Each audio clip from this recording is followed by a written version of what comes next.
신약성경 히브리서 13장 11절부터 15절 말씀까지 찾아서 함께 봉독하도록 하겠습니다.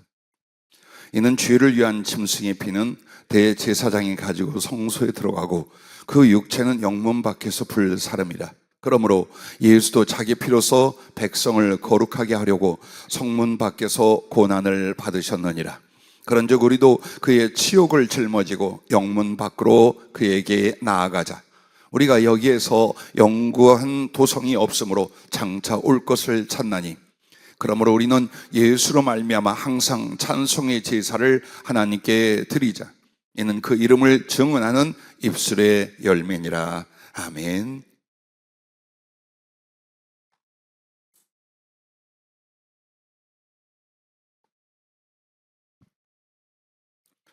저 높은 곳이라는 제목으로 성령께서 말씀을 주셨습니다. 여러분은 어떤 인식을 가지고 이 세상을 살고 계십니까? 성령으로 주님 보시기엔 이 세상은 더럽고 악합니다. 그리고 창세기 1장에 나오는 것처럼 혼돈과 공허와 흑암 속에 있습니다. 그런데 우리는 여기에 우리의 몸을 두고 목숨을 두고 또 마음과 영혼과 삶의 모든 뿌리를 여기에 두고 있습니다. 이 세상 이곳은 아주 낮은 사망의 음침한 골짜기랍니다. 그래서 주의 부르심과 그 모든 구원의 과정은 저 높은 곳으로 올리시는 것, 바로 그것이랍니다. 그것은 바로 온전히 그리스도 안에 거하는 것이고 하나님의 나라와 그 보좌에 오르는 삶과 영혼이 되는 것이다 라고 하셨습니다. 어떻게 하면 그렇게 할까요? 첫째는 여러분이 지금 어디에 머물고 있는가를 보세요. 뿌리를 내리고 사랑을 하고 소망을 가지고 있는 그 장소가 어디인가 보랍니다. 예루살렘이랍니다. 그런데 주님 계실 때의 예루살렘은 예수님이 결코 머물거나 거기서 거하시지 않았어요.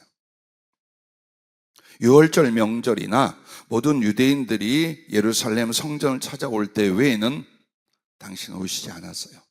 그리고 마지막 그 생명을 바치실 고난주간에 들어오셨어요. 주님은 어쩌셨습니까? 언제나 갈릴리 그 주변, 때로는 사마리아, 온 유대 이곳저곳을 다니셨습니다. 그리고 심지어는 예루살렘하고 가장 가까웠던 베다니, 그 빈민촌 환자촌까지 가셨습니다. 그리고 거기서 먹고 마시고 쉬셨습니다. 그런데 주님은 거기에서 계시지 아니하고 주로 어디에서 계셨느냐? 예루살렘 맞은 동편에 있는 겟세마네 감람원이라고도 한문으로 말하고, 겟세마네 동산에서 낮에는 성전에서 가르치시고, 그리고 예루살렘 자체에 계시지 아니었어요. 마지막에도 어디에 계셨습니까? 감람산으로 가셔서 기도하고 쉬셨어요. 왜 그러셨을까요? 당시 유대 백성들에게 있어서 가보고 싶거나 거주하기가 로망이었던 예루살렘이었어요. 왜냐하면 예루살렘은 그 주변 여러 국가에서 최고의 영화롭고 번창한 대도시였어요. 거기에는 여러 문화가, 무역, 그리고 경제, 정치 모든 것들이 종합되어 모여와 있었어요. 굉장히 화려하고 번영된 도시였어요. 그곳에 가면 즐길 게 많고 누릴 게 많고 돈 벌 게 많고 사기칠 게 많고 얼마든지 할 수 있었어요. 그런데 점점 그러므로 말미암아 어떻게 됐느냐? 예루살렘 성전까지 다 타락을 해버렸어요. 제사장들은 돈을 받고 그 성직을 사기도 하고, 그리고 성전 안에서 모든 것은 다 돈을 주고받고 이익을 찾는 매매 장사가 되었어요. 한마디로 거룩한 것이란 예루살렘에 남아있질 않았어요.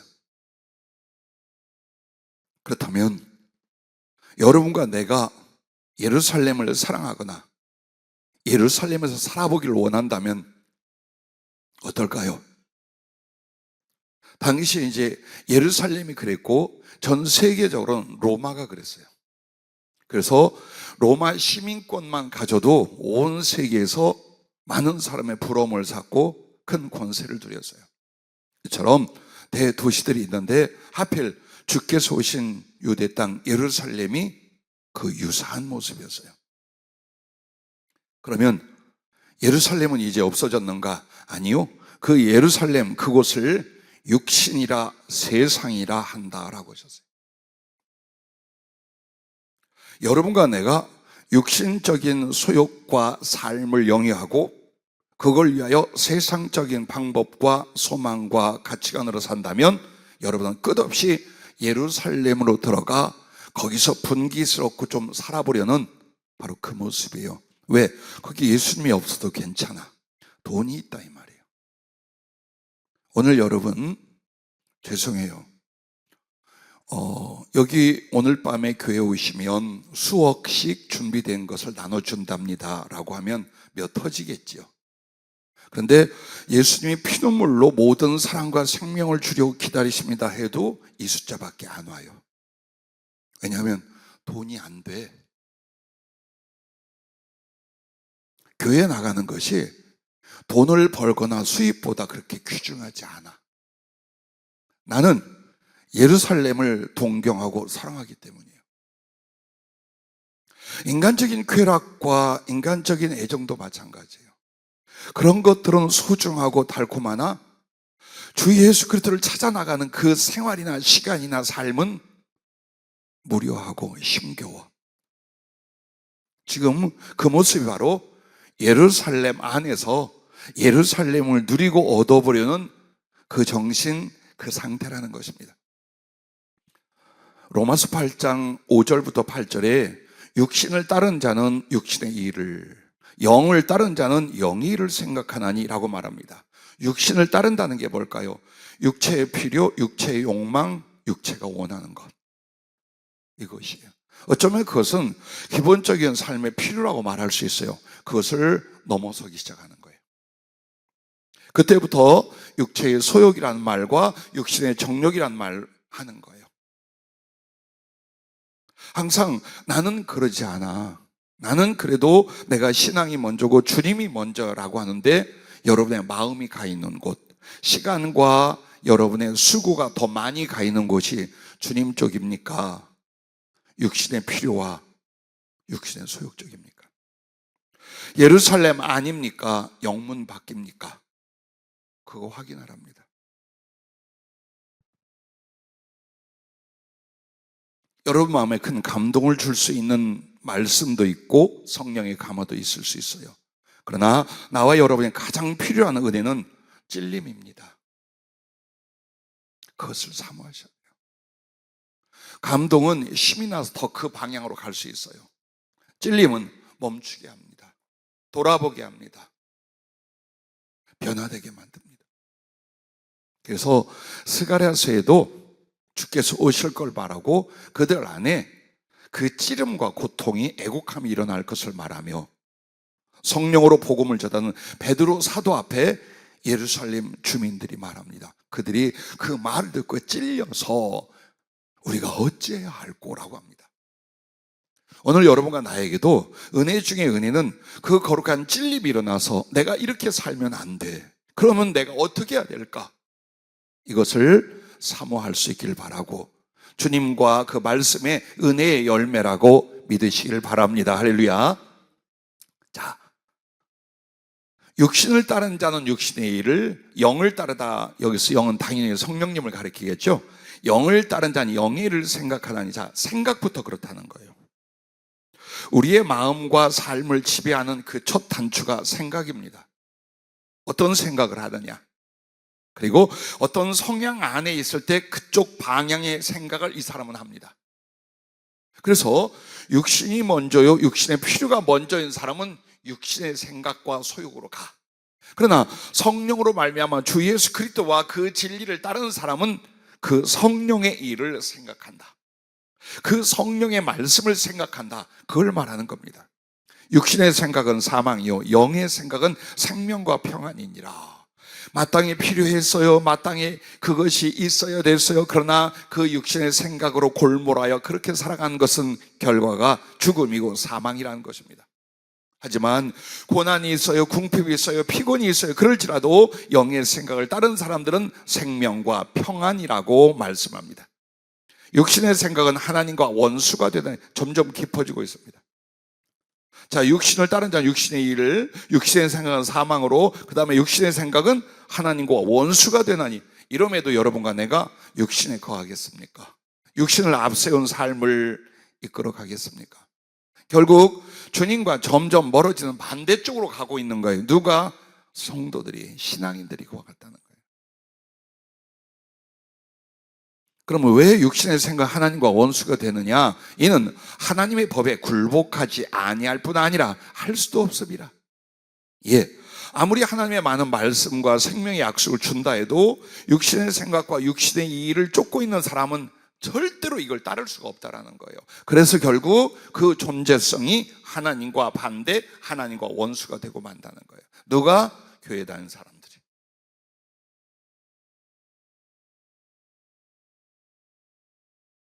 육신에 있는 자들은 하나님을 기쁘시게 할 수 없느니라. 그러므로 여러분, 내가 육신의 필요가 있어요. 육신의 생각이 있고요, 육신의 갈망도 욕망도 있어요. 그러나 그것을 여러분이 어때요? 거기에 파묻혀서 주님을 섬기고 주님께 복종하고 주님을 따라가는 것이 줄어들고 있다. 빨리 나와야 돼요. 빨리 그 육신이라는 예루살렘에서 나와야 된다는 겁니다. 에베소 2장 1절부터 3절 잘 듣는 말씀이죠. 그는 허물과 죄로 죽었던 너희를 살리셨도다. 그때에 너희는 그 가운데서 행하여 이 세상 풍조를 따르고. 아니, 이 세상 풍조를 따르는 게 뭐 잘못입니까? 그럼 여기서 이 세상 풍조가 뭡니까? 이 세상의 모든 사람들이 목표와 목적으로 하는 것, 바로 그거예요. 그 부분이에요. 그래서 우리도 다른 사람들처럼 잘 살아야 하고, 행복해야 되고, 짜릿해야 되고, 많은 걸 벌어야 되고, 누려야 되고, 잘난 체해야 되고, 높아져야 되고, 이게 뭡니까? 세상이 가고 있는 세상 풍조라는 거예요. 그런데 신앙 안에서 이걸 우리가 저 높은 곳으로, 더 소중한 것으로 여기기 시작합니다. 이게 바로 깨어있지 못한 상태예요. 이게 깨어있지 못한 상태예요.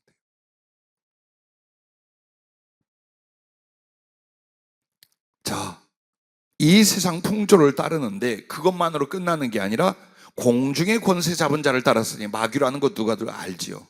그 지금 불순종의 아들들 가운데서 역사하는 영이라. 즉, 사단은 하나님과 그 사랑과 그 말씀을 불순종하게 만드는데 그 가운데서 그들을 잡들이고 주장하고 착취하고 있어요. 그리고 우리들에게도 신앙생활을 하게 하고 성령과 말씀 안에 은혜를 받게 해요. 그런데 자꾸만 어디로 가게 합니까? 세상을 염려하고 세상에 미련을 두고 세상을 앞세우게 만드는 거예요. 참 지혜로워요. 아주 간계해요, 이게. 신앙생활 해. 주의 정도 돼. 아유, 열심히 기도 다 해. 근데 내일은 어떻게 살 건데? 돈이 있어? 뭐 사람이 말씀으로만 사냐? 떡으로 살지? 아주 사단적이죠. 네 맨날 기도하고 성경만 봐고 있어봐.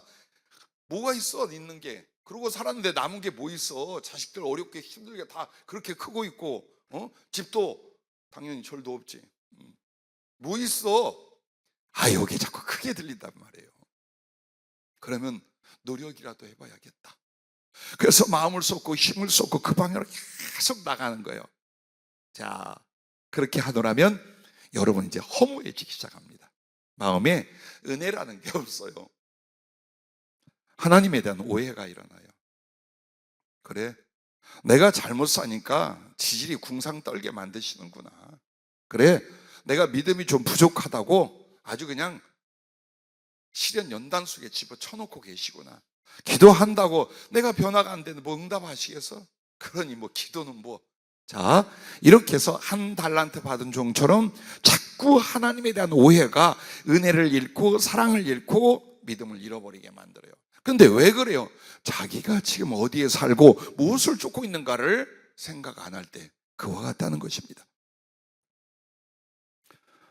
전에는 우리도 다 그 가운데서 우리 육체의 욕심을 따라 지내며 육체와 마음이 원하는 것을 하여 다른 이들과 같이 본질상 진노의 자녀였다. 결국 세상이라는 것과 육체의 욕심이라는 게 딱 야합이 되어 있다 이 말이에요. 그것을 로마서 8장 5절부터 에베소서 2장 1절부터 같이 말하고 있는 거예요. 즉 내가 육체의 소욕을 따르고 있는데 내 세상은 가지 아니요. 육체나 세상이나 하나가 되어서 우리들을 그 예루살렘의 내 것도 아닌 그 영광과 짜릿함과 약간의 이기를 탐하여 주님께로 나가지 않게 하는 거예요. 오늘 그걸 다시 한번 돌아보랍니다. 누가복음 4장 1절부터 13절에 주님이 금식을 한 뒤에 사단이 시험을 하거든요.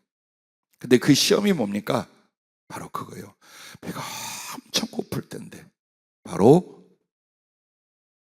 돌멩이로 떡을 만들어 먹어라. 그럴 수 있어요. 그럴 수 있는 게 유혹이에요. 그렇죠? 여러분 같으면 절대로 못해. 그래서 마귀가 돌로 떡 만들어 먹으라는 소리 안 해요. 그러지 말고 금식 중에 아내하고 어린 아들들이 왔잖아. 그러니까 그것도 추석이야. 가서 좀 사줘. 그래서 치킨을 시키고 맛있는 걸 다 시켰어요. 근데 애들이 못 먹어요. 아빠가 금식 중이라. 어디 누구네 집 이야기 같죠? 그래서 먹지도 못하고 어쩔지도 못해요. 주님, 내가 이 아이들 때문에 먹고 다시 시작했습니다 하고 금식 열일째 맛있게 퍼먹었지.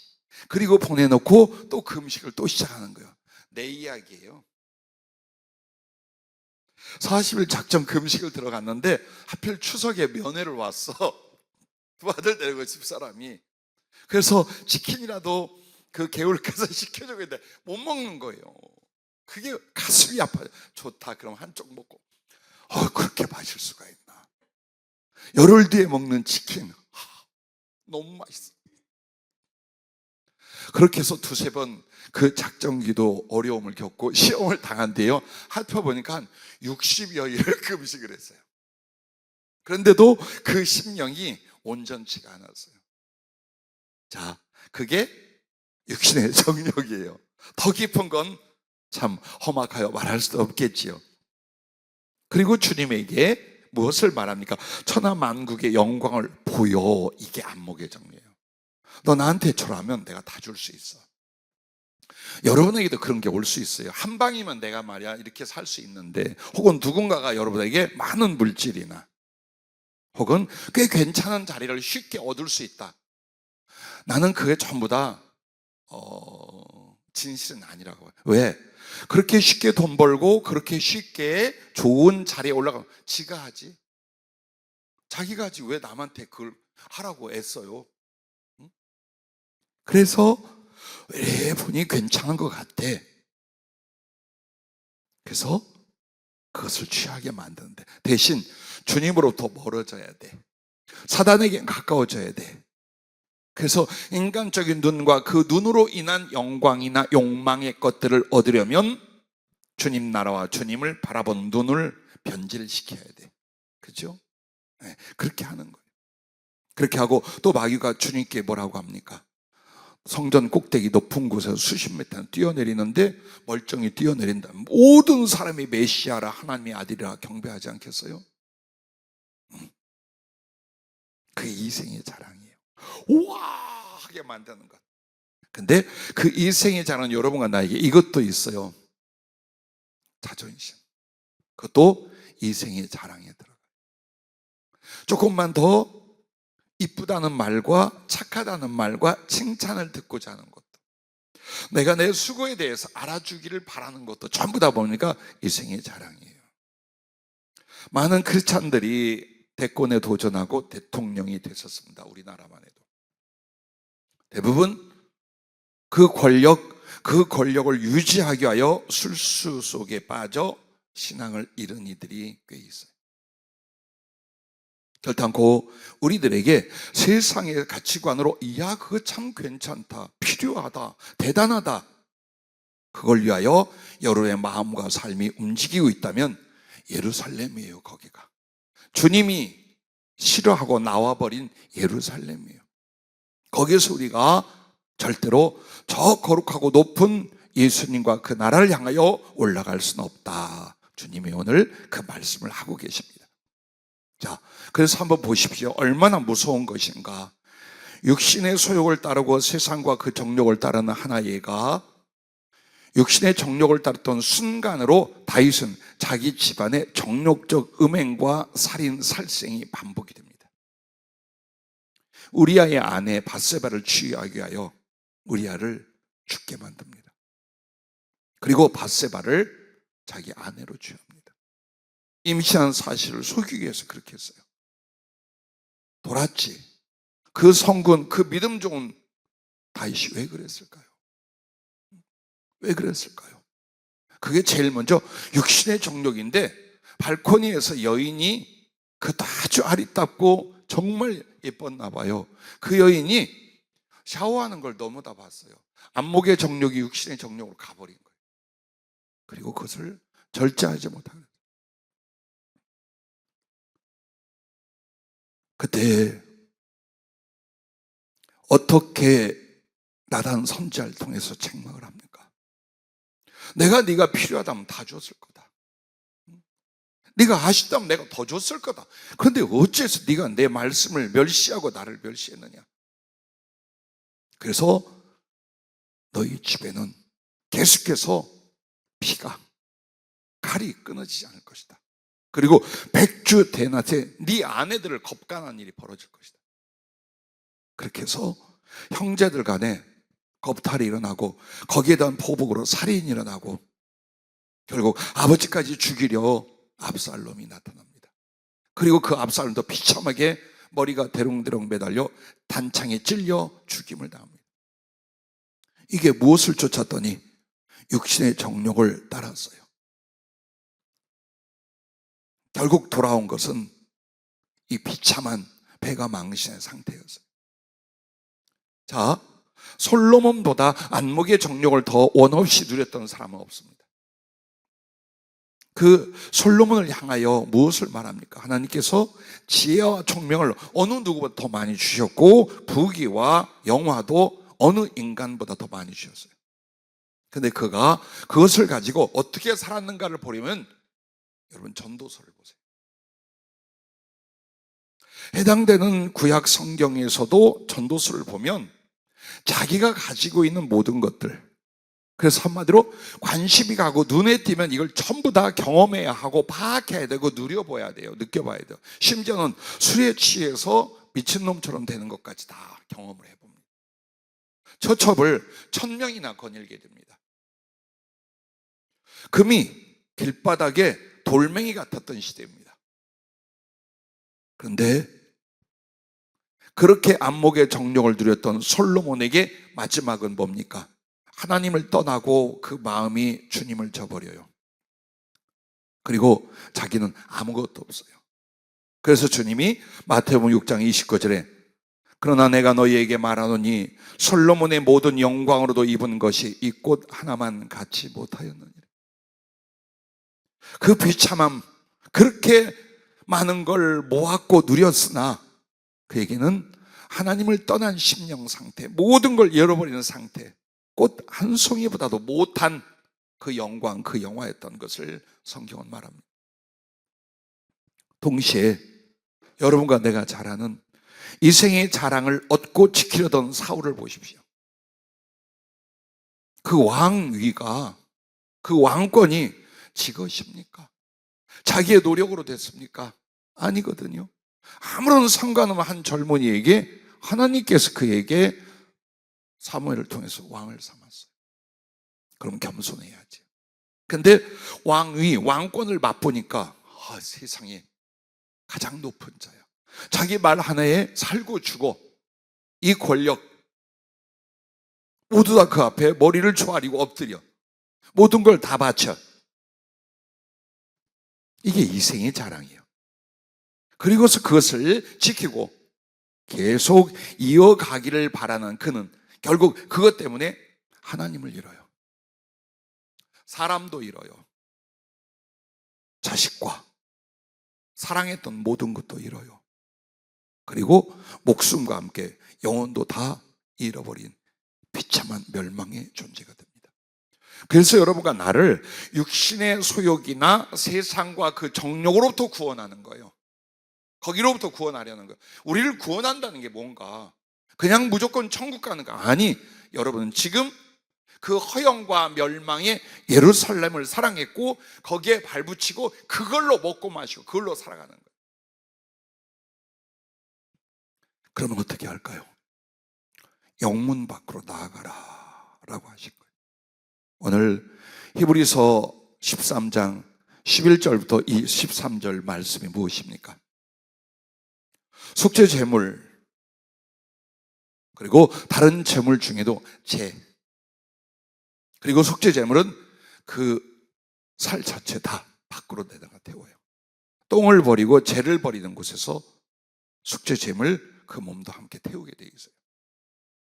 그런데 그게 누구에 대한 상징이냐? 바로 우리를 위하여 우리의 죄악과 저주를 짊어진 그리스도가 어떤 고난을 택하여 고통받고 죽으시는가를 보여주는 거예요.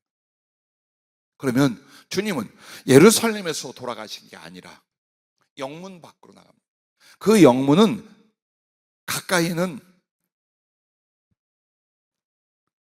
로마 군병 그 영문이에요. 더 조금 넓게는 예루살렘 성 밖이에요. 그래서 이렇게 말합니다. 이는 죄를 위한 짐승의 피는 대제사장이 가지고 성소에 들어가고 그 육체는 영문 밖에서 풀 사람이라. 죄나 똥 버리는 곳 거기서 하는 거예요. 그러므로 예수도 자기 피로서 백성을 거룩하게 하려고 성문 밖에서 고난을 받으셨느니라. 그런즉 우리도 그의 치욕을 짊어지고 어디로? 영문 밖으로 그에게 나아가자라고 말합니다. 이 세상, 이 육신이 사랑하고 지향하고 있는 이 땅은 영구한 도성이 아니라는 거예요. 우리가 여기에서는 영구한 도성이 없으므로 장차 올 것을 찾나니, 그 나그네, 그 구도자, 바로 그걸 우리가 살아가는 삶의 모습이에요. 그러면 알겠어요. 영적인 비유적 표현에 영문 밖으로 나가자. 그리스도의 십자가를 지고 그의 능력을 지고 우리도 그와 함께 십자가 못 박힌 그 골고다를 향하여 여기서 영문 밖에 나가자. 그러면 육체를 중심으로 살고 세상 필요를 중심으로 사는 나의 삶에서 어떤 삶의 패턴과 중심을 바꾸라는 말씀이겠죠. 당연히 그렇죠. 예, 맞습니다. 그러면 여러분이 영문 밖으로 나가야만 이제 어때요? 저 높은 곳으로 올라가는 거예요. 그리스도 우리 주님 안으로, 그 사랑 안으로, 그리고 성령의 세계 안으로, 그리고 하나님의 나라와 보좌 안으로 올라가게 되는 거예요.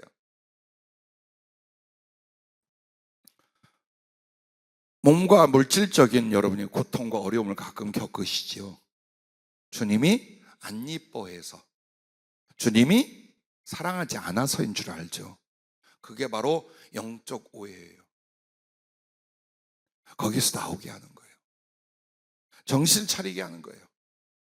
구원을 얻게 하고 이 짧은 시간 동안에 육체와 세상이란 예루살렘에서 예수 그리스도의 십자가장으로 나오게 하려는 거예요. 그 붙든 것들을 자꾸 내려놓게 하는데 어때? 악착같이 이걸 붙들고 말로만 예수님의 십자가, 예수님의 골고다 말하는 거 안 나오는 거예요. 그래서 때론 주님이 손가락 살짝 비틀어서 떨어지게 만들어요. 그렇게 사랑하고 염려하고 아까워했던 것들을 우리로부터 떨어져 나게 함으로 어디로 갑니까? 주님 살려주세요, 도와주세요. 이게 은혜 중에 은혜임을 믿으시기 바랍니다. 할렐루야. 혹시 아직도 물질 걱정이 머릿속에 왔다 갔다 하시는지 모르겠어요. 자, 그럼 우리가 어디로 나가느냐? 이 육체적인 생활과 세상적 중심의 이 예루살렘에서 도대체 이 영문 밖을 나가는 게 어디냐? 겟세마네로 오르라 라고 하셨어요. 기도의 자리예요. 주님은 항상 예루살렘 근처에 오시면 겟세마네에 가서 기도하시고 거기서 잠깐 눈 붙였어요. 그래서 여러분 잘 아는 겟세마네라 하면 마지막 주님이 눈물과 땀과 피를 쏟은 그 기도만을 생각하지만 주님은 예루살렘 근처 아주 멀리 가시기 전에 언제나 그곳에서 기도하셨어요. 그러면 당연히 제자들도 거기서 기도를 종용받고 기도를 함께 했을 수도 있죠. 한마디로 겟세마네는 목숨을 바쳐 기도하는 기도의 자리. 정말 주님은 아버지와 거룩한 친교와 사랑을 맺고 그 은혜로 사는 자리. 여러분에게 그 공간, 그 자리, 그 심령으로 가라는 거예요. 누가복음 22장 39절부터 이 말씀이 유독 눈에 들어옵니다. 예수께서 나가 습관을 따라 감람산에 가시며, 습관을 따라. 우리의 기도는 작정 기도가 아니어라. 오죽 기도 생활이 없으면 작정해서 기도하겠어요. 그죠?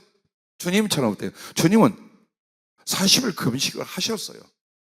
그 외에는 그냥 자기의 생활과 살며, 그래서 겟세마네로 가시는데 느닷없이 갔다가 아니라, 특별히 갔다가 아니라 습관을 따라.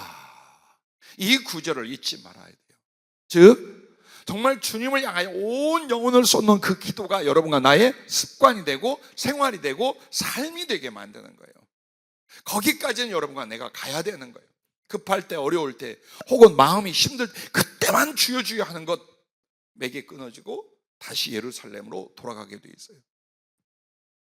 제자들도 따라갔더니 그곳에 이르러 그들에게 이르시되 유혹에 빠지지 않게 기도하라 하시고, 아마도 주님과의 교제와 하나님께 은혜를 구하는 것도 필요하지만 기도하면 어떤 일이 벌어진다? 다시 예루살렘으로 돌아가지 않는다는 뜻이에요. 유혹에 빠지지 않게 기도하라. 이게 뭡니까? 그 예루살렘으로 돌아가지 않는 거예요. 왜? 겟세마네에 주님과 함께 있기 때문에. 그게 기도 생활이야, 이 말이에요. 나는 우리 교회 식구뿐만 아니라 꽤 여러 곳의 사람들을 영적으로 기도하고 상담을 합니다. 대부분 보면 둘 중에 하나예요. 건강 문제이거나 물질 문제예요. 꽤 많은 분들이. 근데 내게 구하는 건 대부분 뭐냐면, 하나님이 획기적으로 어떤 상황을 바꿔주실 거를 기대를 해요. 힘들어요. 그 상담은 정말 힘들어요. 그게 아니라 주의 뜻이 뭐냐고 물어봐야지. 지금 이 상황에 내가 하나님 앞에 어떻게 해야 됩니까를 물어봐야지. 이 문제가, 이 돈 문제가, 이 건강 문제가 어떻게 될까요? 어떻게 하면 좋아질까? 이걸 구하는 거 아니에요. 그것은 무당이나 점집에서 구하는 거예요. 성령의 지혜가 있다, 예언의 은사가 있다, 그것 가지고 여러분에게 아무 하나님의 계획과 상관없이 몇 월 며칠 무슨 일이 일어나고 하니까 이렇게 해봐, 그렇게 할 것 같습니까? 안 합니다. 사람을 구원하는 게 주의 뜻이에요. 그리스도에게로 오게 만드는 게 주의 뜻이에요. 그러니까 이걸 설명을 해주면, 이걸 붙들면 되는데, 이건 이제 이쪽 귀로 해서 이쪽 귀로 대부분 나갑니다. 그리고 다시 물질 염려, 생명 걱정, 삶의 걱정, 그 속으로 또 들어갑니다. 그리고 많이 기도하는데 한 뼘도 진보가 안 일어나요. 왠 줄 아십니까? 바로 그 물질, 그 생명, 육신, 그 거기에 빠져있는 그 염려와 그 두려움과 그 사모함이 주님과 주님 말씀하고는 상관이 없는 거예요. 그러니까 안 바뀌어, 기도를 해도. 이걸 수십 년 겪어왔어요. 수십 년. 오늘 우리가 이 말씀을 나눌 때 여러분은 다 믿으실 거예요. 내가 택하지 않고 제목부터 내용을 주님이 성령으로 말씀해 주신다는 걸. 그럼 오늘 우리에게 있어서 문제, 혹은 거룩한 은총을 향한 지혜가 뭐냐? 바로 이 말씀들이라는 거예요. 기도는 왜 한다? 어려움을 극복하는 그 상황만이 아니다. 유혹에 빠지잖아. 무슨 유혹이요? 육신과 세상 유혹이에요. 그걸 이겨 정신을 바짝 차리고 그리스도를 따라가게 만드는 게 뭐라? 겟세마네. 생명의 피를 쏟으면 기도했던 겟세마네, 그 자리라 그 말. 그리로 안 나간 사람은 주 예수 십자가로 못 갑니다. 안 갑니다. 그 능력과 그 고통과 그 죽음의 자리를 왜 가? 내가 예수 그리스도 믿는 건가? 평안하고 잘 살려고 믿는 건데 못 갑니다. 그래서 여러분과 모든 주님의 종이나 모든 성도들이 예루살렘 나와서 어디로 가야 되느냐? 겟세마네로 가야 돼요. 그리고 겟세마네가 예루살렘보다 높아요. 그래서 올라가라는 거예요. 그리고 거기서 이제 주님이 그들을 떠나 돌 던질 만큼 가서 무릎을 꿇고 기도하여. 난 여러분에게 다 무릎 꿇고 기도하라고는 안 해요. 그러나 육체보다 심령의 무릎을 꿇을 수 있어야 돼요. 경외하는 무릎, 복종코지 않은 무릎, 간절한 무릎. 그것은 사람이 만든 게 아니에요. 성경에서 무릎 꿇고 기도하는 것이 그래 나와 있어요. 그래서 여러분은 여러분의 몸과 마음, 생활과 상황 속에서 어떤 자세가, 어떤 마음가짐이 가장 간절하며 하나님을 경외하며 하나님께 복종할 수 있는 건가를 생각을 하셔야 돼요. 생활도 그렇고 기도 때에도 그렇고 심지어는 자세조차도 그런 거예요, 여러분. 주님은 그렇게 무릎을 꿇고 기도하여 이르시되 아버지여, 만일 아버지의 뜻이거든 이 잔을 내게서 옮기시옵소서.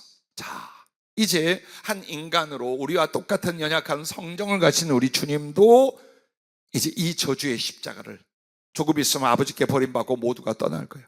그리고 무엇보다도 지옥의 산채로 당신에게 부어질 거예요. 그 능력과 그 저주와 지옥의 모든 내용을 다 당하게 되어 있어요.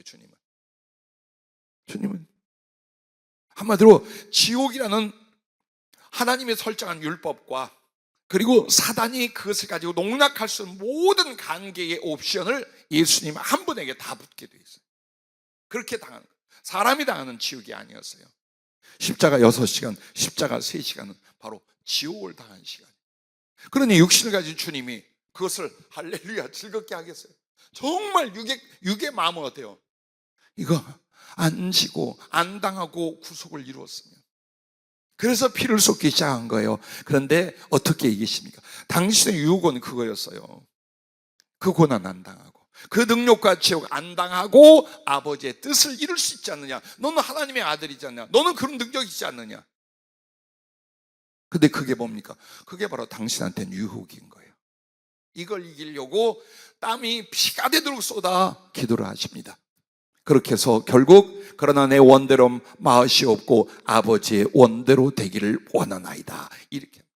이때 천사가 하늘로부터 예수께 나타나 힘을 더. 난 이 구절을 많이 경험해요. 여러분의 천사들이 여러분을 보호하고 돕는 역할을 해요.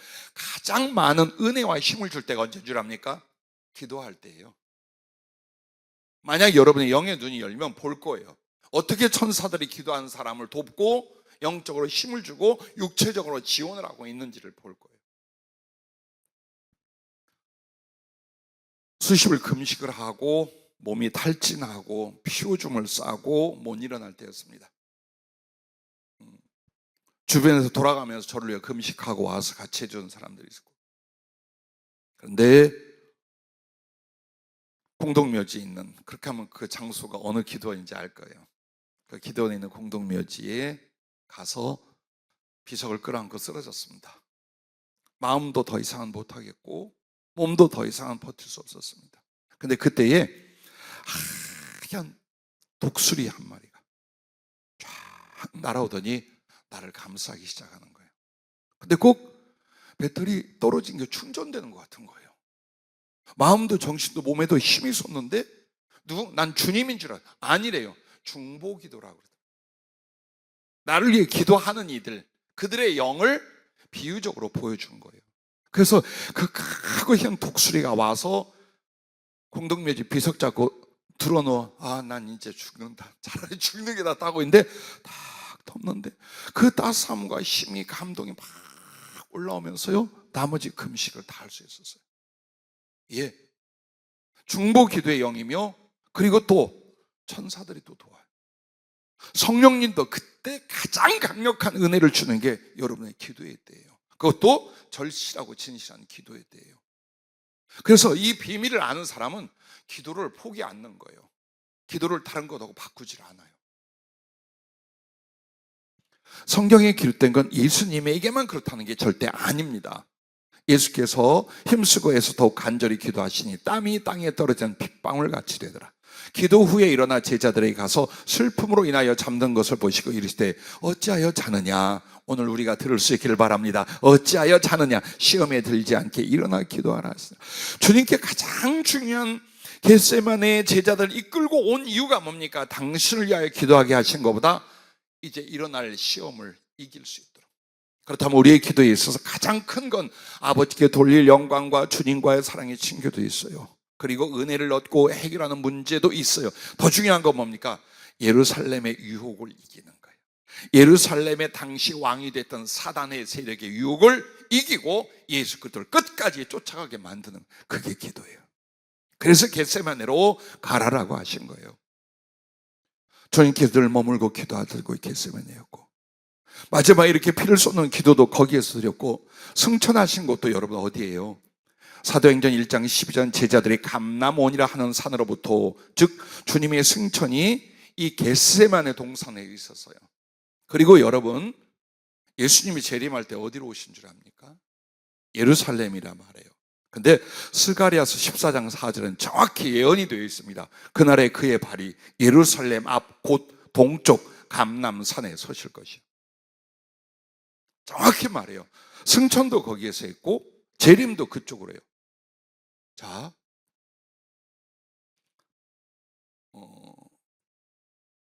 너무 영적 체험이나 교통을, 설교가 우리 교회만이 아니라 많은 곳으로 나가요. 조심스러운 게 사실이에요. 자랑이나 오해를 일으킬 수 있어요. 그러나 주께서 내게 말씀하고 보여줬을 때는 전하라고 하신다고 믿고 해요.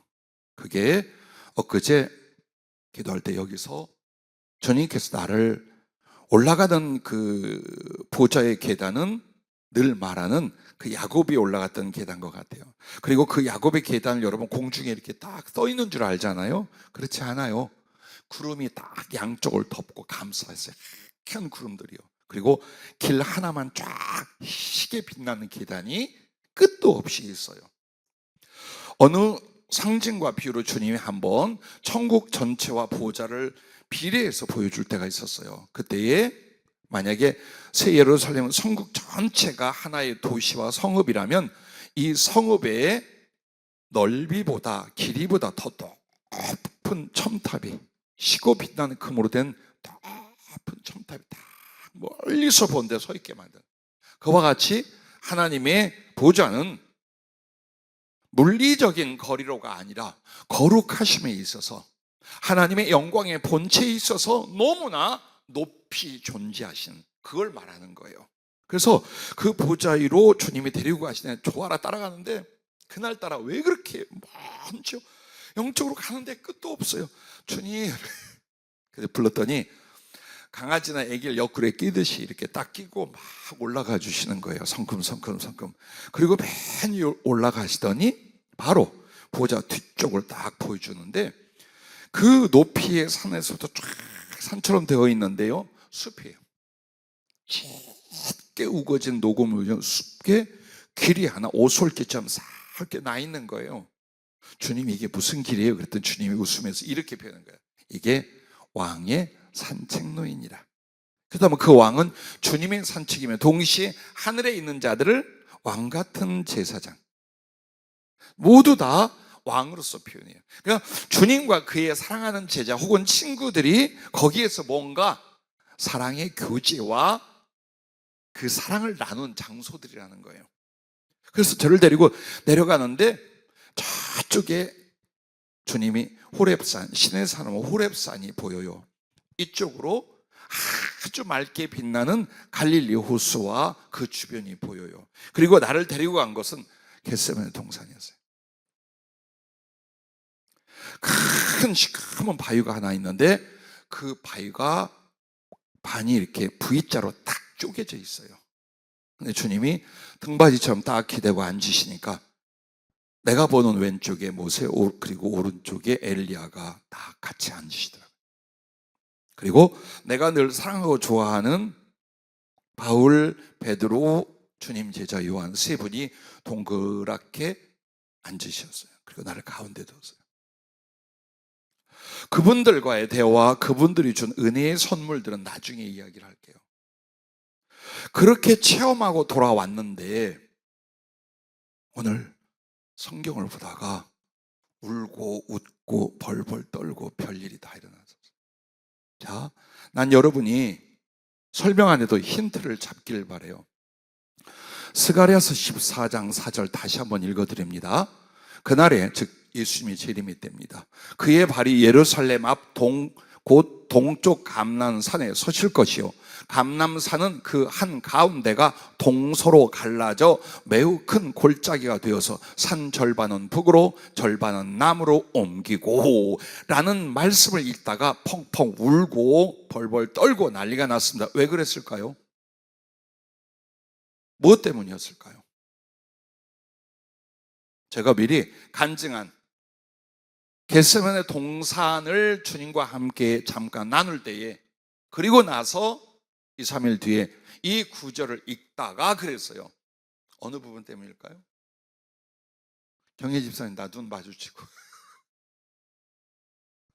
김다 전사님, 어느 부분일까? 근데 갈라진 부분이 뭐라고 나와 있어요? 네. 겟세마네 동산이 동서로 갈라질 거예요. 그럼 무슨 말을 할까요? 이미 주님이 그러셔요. 주님의 재림은 시작이 되고 있다. 겟세마네 동산의 바위가 갈라진 걸 보여주시고 있는 건 뭐냐? 하늘에서는 주님의 재림이 진행이 되고 있다. 그걸 말씀하는 거예요. 그래서 다시 엎드려 주님, 이 깨달음이 맞습니다. 그러니까 주님 그래, 내가 왜 겟세마네에 너를 불렀고 그 성경의 위인들과 함께 쪼개져 가는 바위에 내가 왜 앉아 있었겠느냐? 왜 내가 길에 그걸 보여줬겠나 그랬습니다. 뭘 가르치려고 그래요?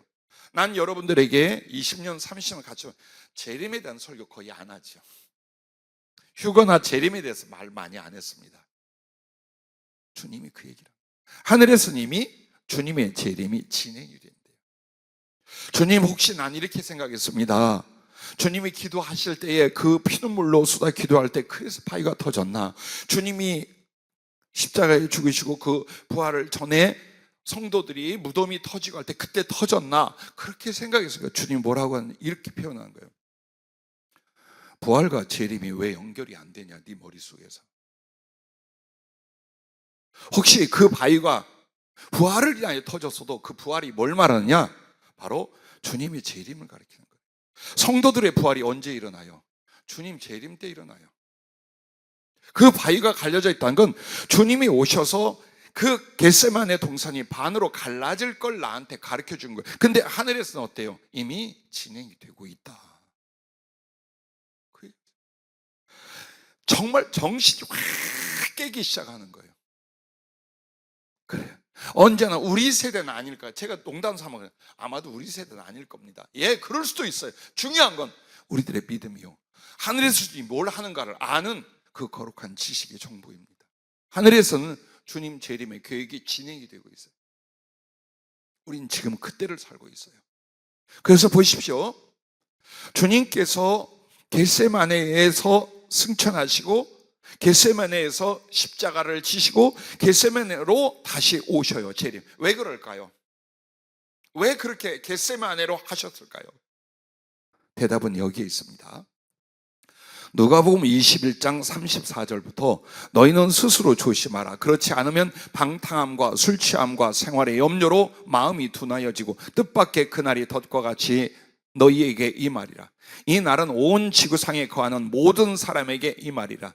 이러므로 너희는 장차 올 이 모든 일을 능히 피하고 인자 앞에 서도록 항상 기도하며 깨어 있으라 하시니라.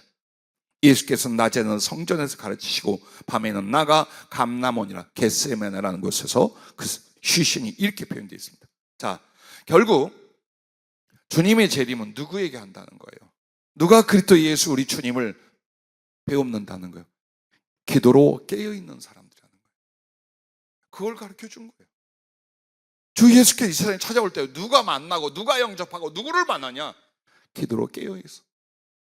그 영과 삶이 그리스도를 사모하며 깨어 준비하는 그 사람들이라는 거예요. 그게 겟세마네.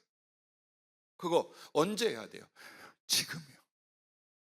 주의 재림은 세상적 시간으로 누구도 몰라요.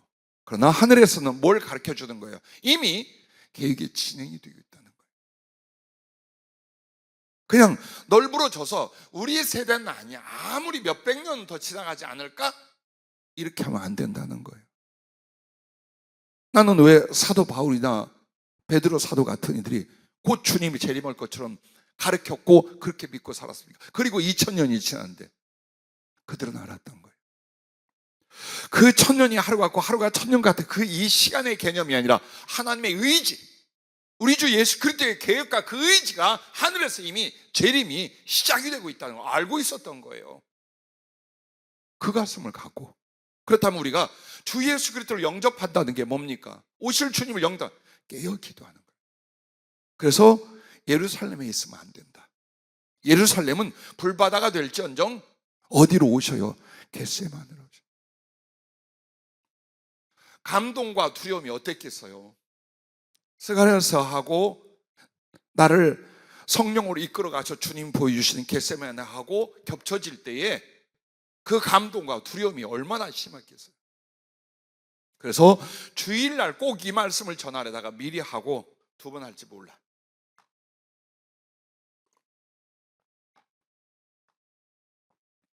이렇게 해서 여러분과 내가 깨어 기도하며 이제 어디로 가야 되느냐? 주님과 깊은 사랑의 교제와 이제 복종의 단계였던 거예요. 겟세마네는 주님을 향하여 사랑의 교제와 복종, 이게 기도의 열매예요. 겟세마네의 열매예요. 그게 되느냐 보세요. 그게 내게 어느 것보다 더 소중하고 지금 일어나고 있는 열매인가를 이 100일 동안 부르짖고 기도한 여러분과 내가 그걸 놓치면 안 돼요. 나도요, 자꾸만 내게 유혹이 와요. 즉 심령의 눈을 잠깐씩 돌리는 게 있어요. 그게 뭐냐? 세계 선교는 당연히 성령의 나타나시가 능력으로 복음을 전하는 일과 경제력으로 구제하는 일이에요. 그게 언제든지 일어날 거예요. 중요한 건 여기에 관계되어 있는 사람들이 있어요. 그것을 위하여 기도하며 목숨을 걸고 수고하는 이들이 있어요. 그리고 그 일로 인하여 새로운 삶이나 어려움 속에서 주의 일만 할 수 있는 준비가 되어 있는 주님의 종들이나 여기에 관계된 우리 성도들이 있어요. 난 괜찮아요. 어떤 가난과 질병과 위기와 난 상관없어요. 그런데 이렇게 주님 말씀하신 바가 진행이 되고 하면서 내 교인들에 대하여, 우리 믿음의 동지들에 대하여 내 소원이 뭐냐? 영적으로 지원하고 말씀으로 함께하면서 경제적인 지원을 통해서 오직 기도와 복음 전파에만 목숨들을 거시하고 싶어요. 그리고 또 그런 일들을 위하여 정말 생사 혹은 모든 걸 다 쏟아붓고 하루하루를 기도하고 있는 이들이 있어요. 그들을 생각하면 내 가슴이 어떻겠어요? 주님, 하루라도 빨리 주의 말씀 그렇게 하셨죠, 그렇게 된다고 하셨죠, 주여. 근데 또 한 달 지나가네. 그때마다 여기가 빗으로 이렇게 딱 긋는 것 같은 게 와요. 그리고 오늘 제대로 정신을 차렸어요. 그게 중요한 게 아니야. 살고 죽는 게 중요한 게 아니며 경제적인 상황이 좀 나아지고 안 좋아진 애가 아니라는 거예요. 여러분 제대로 하고 있다는 거예요. 우리가 제대로 하고 있다는 거예요. 어떤 약간의 이익이나 어려움을 해결할 수 있는 그 상황이 아니더라도 말씀과 성령에 잡혀 기도하고 있는 것 잘하고 있다는 거예요. 그리고 내가 스스로에게 물었어요. 큰 경제적인 능력을 가지고 우리 성도들을 돕고 주의 종들을 돕고 나가 세계 구제와 복제 일을 하는 그것하고 진리를 알고 하나님을 아는 이 지혜와 그 교제가 너 둘 중에 하나만 고르라면 어떤 거 할래? 내가 스스로 물어. 너 둘 중에 하나밖에 안 되면 어느 쪽이야? 난 당연히 진리와 주님을 알고 살아가는 이 부분입니다. 이 일이 안 되더라도. 그랬더니 이제 눈동자가 제대로 돌아왔어요. 여러분만 겪는 거 아니에요. 혹은 신령한 척하고 그 은혜와 지혜를 전하는 나는 여러분과 동떨어진 저 높은 곳에 있는 사람이 아니에요. 이 피눈만 세월을 함께 손잡고 올라가는 거예요. 지금 결코 여러분의 100일 기도가 오늘까지예요. 오늘까지 일주일 6일을 잡아서 오늘이 바로 100일이 되는 날이에요. 그리고 주님 그 100일의 열매의 교훈은 지금 이 말씀을 하고 있는 거예요. 왜 기도시켰느냐, 왜 기도해야 되느냐, 그걸 가르쳐 주시는 거예요. 깨어있게 되었다면, 다시 주님을 바라볼 수 있다면 그리고 주님보다 더 좋은 것과 사랑할 것이 없다고 여러분의 영혼이 예루살렘에서 나왔다면 100일 기도를 통하여 최고의 응답과 은혜를 받은 줄로 믿습니다. 할렐루야. 자, 그렇게 된 뒤에 여러분 이제 또 더 높은 곳이 있어요. 골고다로 오르라 라고 하셨어요. 기도로 끝나는 거 아니에요. 기도는 언제나 시작이야. 과정이야. 우리가 가야 할 곳이 있어요. 예루살렘 영문 밖을 나와 겟세마네를 거쳐서 이제 골고다로 올라가는 거예요. 그리고 성령은 이렇게 먼저 말씀하셨어요. 제발 십자가를 멀리서 구경만 하지 마라. 왜? 주님이 십자가 달리셨을 때에 전부 다 구경했어요. 그 발밑에 있는 요한도 구경한 거고, 베드로나 도망친 제자들은 아주 멀리 예루살렘 어떤 구석에서 바라보려고 안 했을까요? 그리고 안타까워 주님을 따르던 많은 이들이 따라와서 그 십자가를 멀리서 조금 가까이서 구경했어요. 오늘 여러분도 설교를 통하여, 간증을 통하여, 믿음의 상상을 통하여 주님의 십자가를 여러분 구경하렵니까? 아니면 여러분이 같이 달리겠습니까? 그거 결단을 내리는 거예요. 그거. 오직 십자가에 올라가서 주님과 함께 못 박히려 하라. 바로 이것입니다. 그럼 그게 무슨 뜻입니까? 그것은 자기와 자기의 삶을 부인하고 그리스도와 하나 되게 하려는 의식과 실천적 삶이니라 라고 표현했어요. 의식부터 바꿔야 돼요. 우리의 신앙은 나의 인생 따를 거, 나의 삶 다 따를 거, 주님은 돕는 자, 내가 원하는 걸 해결하는 자, 이게 아니라는 거예요. 그게 구경꾼이야. 이젠 내가 주님 달린 십자가에 올라가 당신과 함께 못 박힌다. 그럼 그게 뭡니까? 주님은 나, 나는 주님. 이 의식으로 사는 거예요. 내가 그리스도와 함께 십자가에 못 박혔나니 그런즉 이제는 내가 산 것이 아니요 내 안에 그리스도께서 사신 것이라. 이 고백이 영혼 속에 분명하게 서라 이 말이에요. 그리고 그게 이제 어때요? 그게 자기를 부인하는 거예요. 예를 들어서 여러분이 선생이 없다, 선생이 없다, 이게 자기 부인이 아니야. 주 예수 그리스도의 삶, 주 예수 그리스도를 위한 바로 그 길, 그것을 위하여 육신적으로 세상적으로 필요로 하고 사랑하고 매달릴 나의 모든 것들을 자꾸만 떼어놓는 거예요. 자꾸만 떼어놓는 거예요. 그게 자기를 부인하는 거예요. 그 자기 부인이 바로 그리스도와 함께 십자가에 못 박힌 것이요 내 몫에 대인 십자가를 지고 가는 삶의 시작인 것을 잊지 마시기를 바랍니다. 그것은 그렇게 그리스도와 함께 십자가에 못 박히는 것은 어디로 가느냐? 오직 성령과 복음 사역으로 살아가는 거예요. 그거밖에 없어요. 이제 주의 성령으로 이 복음을 전하고 그리스도 주 예수 그리스도를 높이는 그 충성, 그것 외엔 없게 만드는 것이 그리스도와 함께 십자가에 못 박히는 것이에요. 실제로. 그럼 여러분에게 세상의 직업도 사업도 일도 하지 말아가 아니야. 늘 말씀드렸죠. 목적을 바꿔. 그리고 시간과 마음이 바뀌어야 돼요. 시간과 마음이 주님께 더 가 있어야 돼요. 그리고 내가 이 하는 일들을 주님의 도우심으로 알면 하나님의 선한 일과 복음을 위하여 쓰기 위한 목적으로 가는 거예요. 그게 진실하다면, 그렇게 하나님께 소원했고 그렇게 살고 있다면 된 거예요. 물질도 괜찮아요.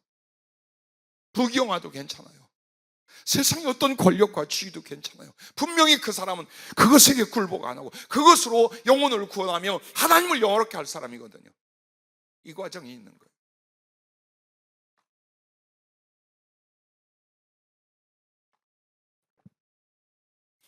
여러분과 내가 사는 걸 성령께서 언젠가 이런 표현을 주셨어요. 여러분과 나의 심장에 피가 시큼한 거예요. 주님, 이게 뭡니까? 네 심장에는 세상과 세상 정욕의 피로 가득 차 있다. 그래서 생각하고 사랑하고 행하는 게 다 그거다. 그러면 어떻게 할까요? 그거 찢어 쏟아내라.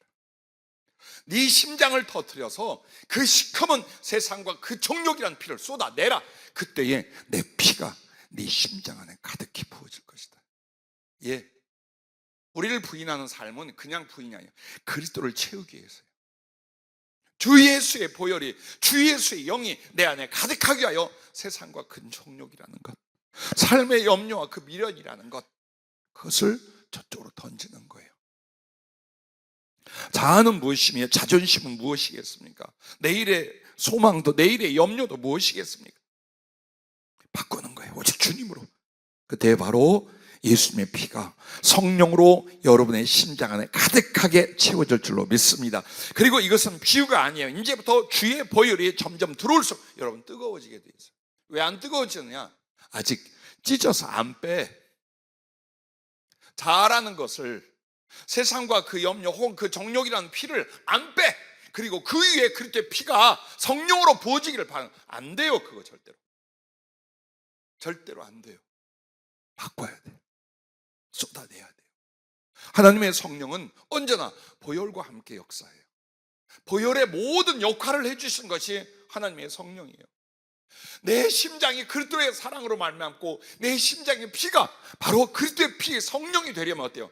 육신과 세상, 그것을 지향하던 나의 세상적 정욕, 세상적 육신적 소욕, 다 쏟아내는 거예요.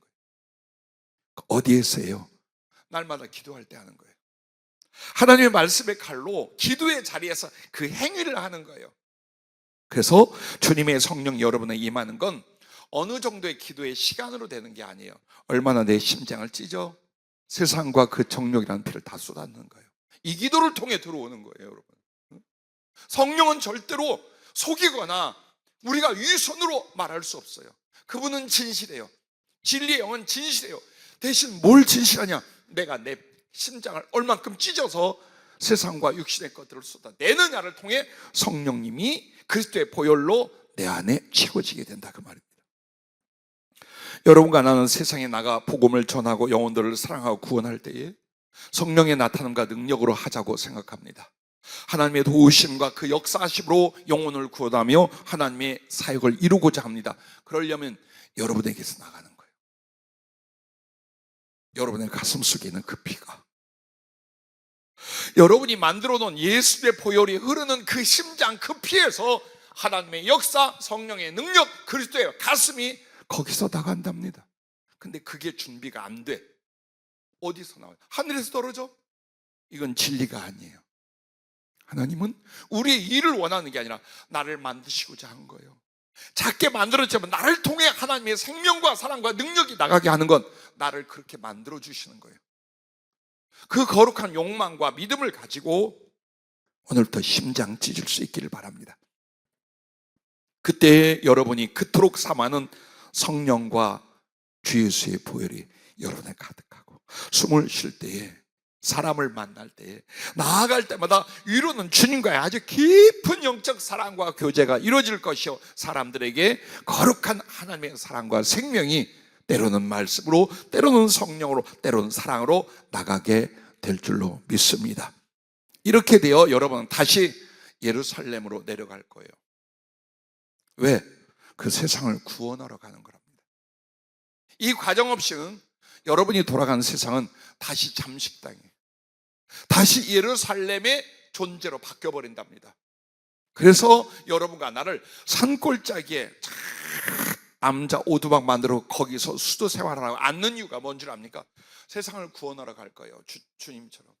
그러려면 겟세마네를 거쳐서 십자가에 올라가 심장을 바꿔야 돼요. 이걸 바꿔야 돼.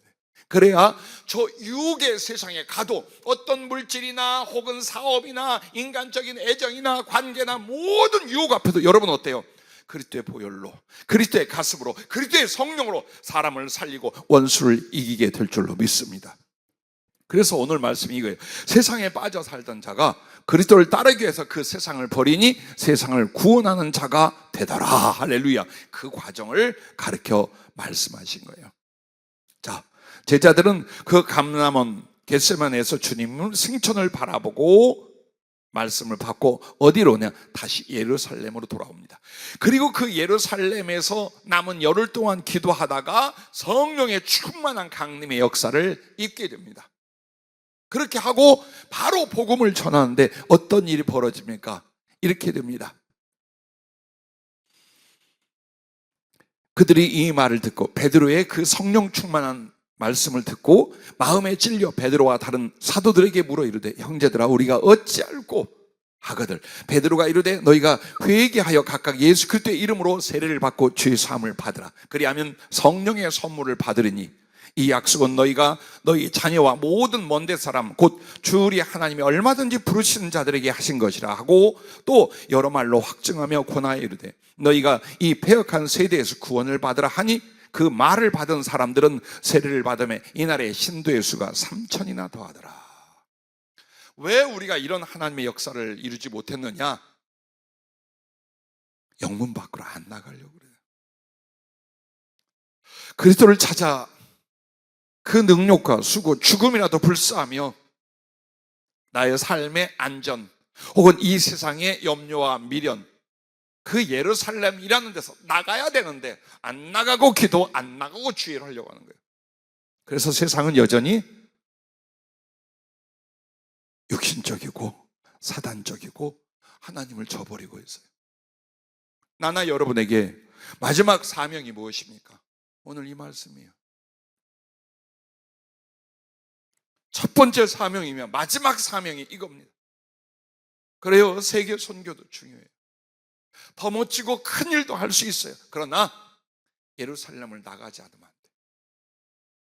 영문 밖에 나가 그리스도의 능력을 지고 함께 십자가에 달린 일이 일어나지 않는다면, 겟세마네에서 내가 주님 앞에 전폭적으로 내 자신을 버리고 주님과 함께 십자가 달릴 이 준비가 안 된다면 우리에게 있어서 세상은 우리가 구원할 대상이나 우리를 유혹하고 우리를 침몰할 상태일 뿐이에요. 부디 내 사랑하는 믿음의 동지 여러분, 난 유언을 따로 않고 설교할 때 조금씩 하려고 그래요. 행여 여러분이 먼저 가시면 장례 잘 치러드릴게요. 아멘 안 해도 죽어. 나보다 먼저 죽을 수도 있어요. 그러나 내가 먼저 간다면 주님이 저를 통해 했던 모든 설교와 모든 메시지를 가슴에 담고 실천할 수 있기를 바랍니다. 그래서 주님 만날 때에 어디 갔지? 어디 갔지? 하면 안 돼요. 전부 다 여러분과 나는 그 후, 왜 오늘 저 높은 곳이라고 말했느냐? 그렇게 우리가 복음을 전하고 주의 뜻을 이룬 뒤에 새 예루살렘 성으로 높이 들려 들어갈 것입니다. 그리고 거기에서 가장 높은 곳 주의 보호자까지 오르게 될 것입니다. 계시록 4장 1절과 4절 읽어드리고 말씀을 마치는데 잘 한번 보세요. 이 일 후에 내가 보니 하늘에 열린 문이 있는데,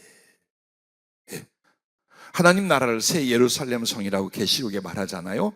열린 문이 있는데 누가 들어가요? 이 열려진 문 누구를 위한 거예요? 세상 영문, 그 문을 나온 사람들일 거예요. 그걸 말하는,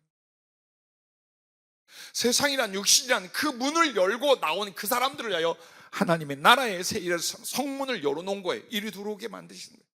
우리는 그곳에 갈 사람들이에요. 내가 들은 바 처음에 내게 말하는 나팔 소리 같은 그 음성이 돼 이리로 올라오라.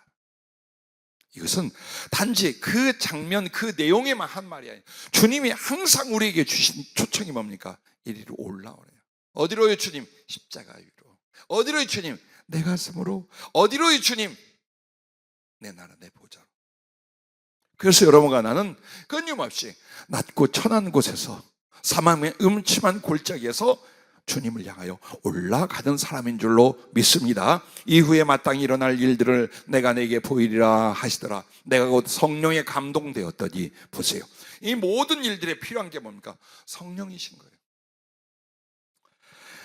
예루살렘을 나올 수 있는 것도 성령의 은혜, 겟세마네를 거칠 수 있는 것도 성령의 은혜, 골고다에서 주님과 하나 되고 이제 다시 예루살렘으로 복음을 전하러 가는 것도 성령의 은혜가 아니면 안 돼. 그리고 이후에 육신을 벗고 주님 앞에 가고 그 보좌 앞에 가는 모든 과정을 누가? 성령에 감동되었더니 보라, 하늘의 보좌를 베풀었고 그 보좌 위에 앉으신 이가 있는데 앉으신 이의 모양이 벽옥과 홍보석과 같고 또 무지개가 있어 보좌에 둘렀는데 그 모양이 녹보석 같더라. 왜라고 그랬죠? 다른 성경에는 그 하나님의 형상 예수 그리스도를 말할 때 거의 불로 말해요. 아니면 불에 달궈진 그 철장으로 표현을 해요. 근데 계시록에만 보석과 같더라 말해요. 그 보석은 다른 게 아니에요. 여러분에게 줄 상을 가리켜, 여러분에게 드릴 보화를 가리켜 말하는 거예요. 그래서 하늘에서 우리 주님은 확 타오르는 불로 여러분을 맞이하는 게 아니에요. 다 당신을 주실 그 보석 보화로 자기를 주신다는 뜻이에요. 그리고 그 앞에 누가 있어요? 이렇게 말씀합니다. 그 보좌에 둘려 24 보좌들이 있고 그 보좌들 위에 24 장로들이 흰옷을 입고 머리에 금관을 쓰고 앉았더라. 즉 이 말씀은 하나님 나라, 하늘에서 하늘이라 말할 수 있는 그 거룩한 곳, 하나님 보좌와 막힘이 없는, 제한이 없는 그 사랑, 그 영광의 지위에 하나님의 사람들이 일부 있더라 이 말이에요. 일부 있더라. 그들은 어떤 사람들이에요? 바로 예루살렘을 나온 사람들이에요. 영문 밖으로 십자가를 지고 가서 겟세마네를 통해 주의 십자가 골고다에서 함께 하고 함께 죽고 함께 살아난 사람들이에요. 그들을 위하여 이 높은 곳을 주님이 예비해 놓으셨어요. 나는 내 마지막 소원까지가 그 부분이에요. 주님, 영광을 바라는 게 아니라 주님과 1cm라도 더 가까운 자리로 갈 수 있도록 해 주십시오. 여기서는 자고 또 여러분들 만나고 때로는 족구하고 그래서 주님 생각을 잊어버릴 때 있어요. 그러나 영혼의 소원은 그게 아니에요. 나 주님하고 1초도 1cm도 떨어지지 않는 그 영혼을 살고 싶다. 가장 가까이 당신을 느끼고 당신과 나눌 수 있는 것, 그게 어디든지 그곳으로 가서 그렇게 주님과 사랑하고 싶다. 근데 알고 보니까 그게 하나님 보좌 우편이에요. 나는 여러분을 거기서 뵙기를 바라요. 아니, 손잡고 함께 올라가기를 바라요. 할렐루야. 떨어지면 안 돼? 떨어지면 안 돼? 기도하겠습니다.